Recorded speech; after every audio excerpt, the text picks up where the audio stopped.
Let's maybe move on because you just so you were, I didn't even know this was happening, but it happened very quickly that you accompanied Ban Ki-moon on his trip to Sri Lanka. Me and Mr. Ban, it came together very quickly, and I think rather than just focus on the trip, obviously I would assume that finally, Sri Lanka toward the very tail end of this stage of the conflict hit the mainstream news, but there was, and it happened as I think we were last discussing it. Yeah. Would Ban Ki-moon go while civilians were still being bombed by the government from the air, or would he wait for the, quote, dust to settle? He waited for the dust to settle. And there was right around May 18th, let's say, there was the final battle. The government, in fact, the Tamil Tigers, by many accounts, laid down their arms. I mean, it was a little bit late, They tried to, They made calls to European capitals, including Norway, and tried to arrange like either exile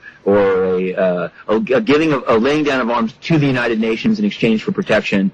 In fact, two of the leaders thought they had arranged the ability to surrender by waving a white flag. This is according to most pretty credible accounts. Yeah. And they came out waving the white flag and they were killed. So that's a war crime. But I mean, again, these are very bad guys. At the same time, like, it's if you can't believe in the white flag, what can you believe in? Yeah. But in terms of the civilians, there was the final push by the government into the conflict zone.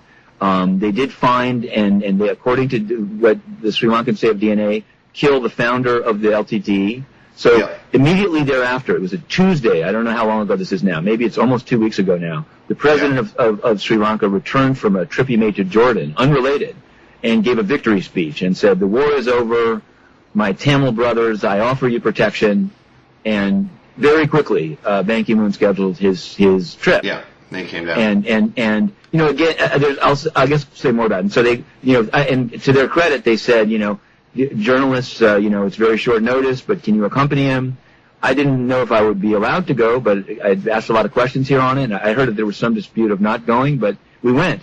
And it was a UN plane. It was, you'll love, in terms of your peacekeeping proclivities, it was the UNMISS plane, which I've been on before. It's like a 727, owned by the UN, or at least painted white with a UN sign on it. That's a Sudan peacekeeping mission. Exactly, South Sudan. So it actually, it seems like, not to be, this may be the ultimate slush fund of the UN, because this plane is used for like a lot of these trips that have nothing to do with Sudan. It seems like it's useful. It is useful. It is useful. So you guys, I can describe to you.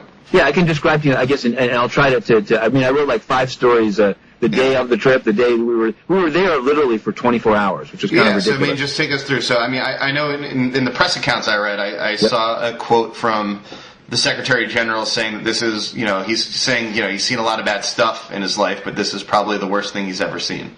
That was a good quote. He was describing the prison camps, the IDP camps. Or we also flew over the conflict zone, but I think.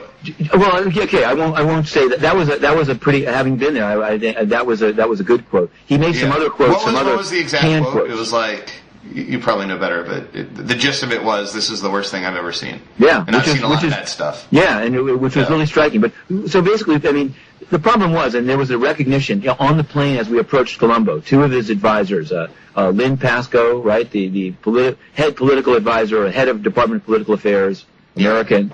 And John Holmes, the head of humanitarian affairs, British, briefed us, the reporters on the plane, and acknowledged that there was some danger of the government of Sri Lanka using this trip to legitimate their killing of civilians or the way they're running the camps. Yeah. And I will, just to cut to the chase, I believe that is exactly what happened on the trip and what's been happening since. When we got there was a quickly, hastily arranged sort of speech by Ban Ki-moon in the airport. At the last second, they took out a line. There was a line that was going to be in it saying, I recognize that many people are joyous at this victory. Then they struck in the line. Because, again, I'll jump cut, not because in time, but there are reports today in the Times of London and in France, Le Monde. So these are 2 credible newspapers, that the death toll was much higher than even the UN documents that we had reported, or spiked up at the end. It was 7,000 civilians dead as of the beginning of May. And according to these 2 highly reputable newspapers, the speed of death in May grew to 1,000 a day in the conflict zone. And having flown over it, it's totally credible.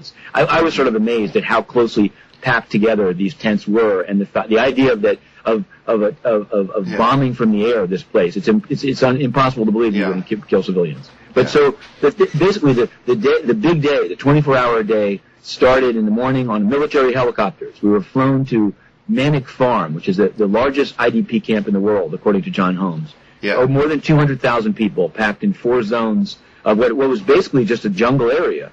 They've carved it out. I mean, they definitely have UNOPS, a UN Office of Project Services, has done a lot of the construction. The problem that you have is that the camp is entirely militarized.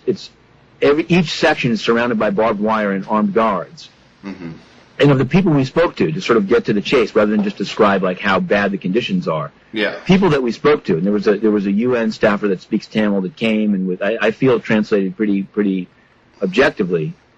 They weren't all from the conflict zone. Some of these people are just Tamil civilians that lived in northern Sri Lanka that were rounded up by the government and put into the camp, because the government has been pretty clear that it's one of the purpose of this camp is not emergency housing for people displaced from the conflict zone. No, it's the purpose of the camp is to screen Tamils for membership or sympathy with either the LTTE, which I guess it still exists, or really with separatism.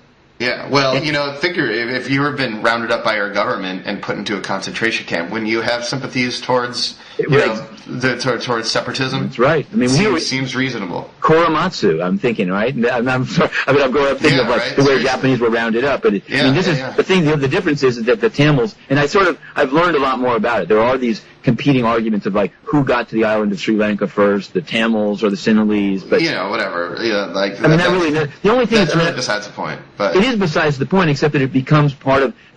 One thing I realized, and it's sort of not to let the government off the hook, but I think in all of our previous discussions, everything has been like this terrible, government. Not terrible. The government in Colombo, thumbing its nose at the international community and killing Tamil civilians in an attempt to get at the LTTE.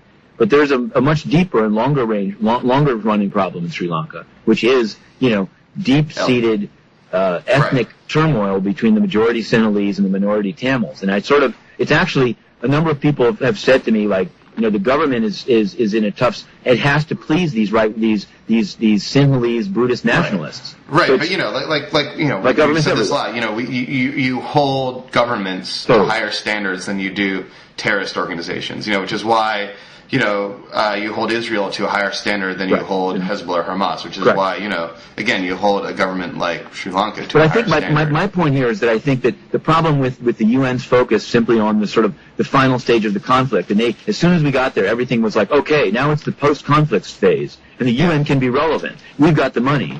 It ignores that this, not only is the money currently being used, I think, inappropriately to set up internment camps to screen people for their political views, but that there's a ticking time bomb in the society, which is not, that's not, UNDP is not well positioned, I think, to address this. I don't know really maybe if the UN can't, but you certainly can't pretend it's not happening. And the kind of things that are happening, according to the people that I met there and have been in contact with before and after,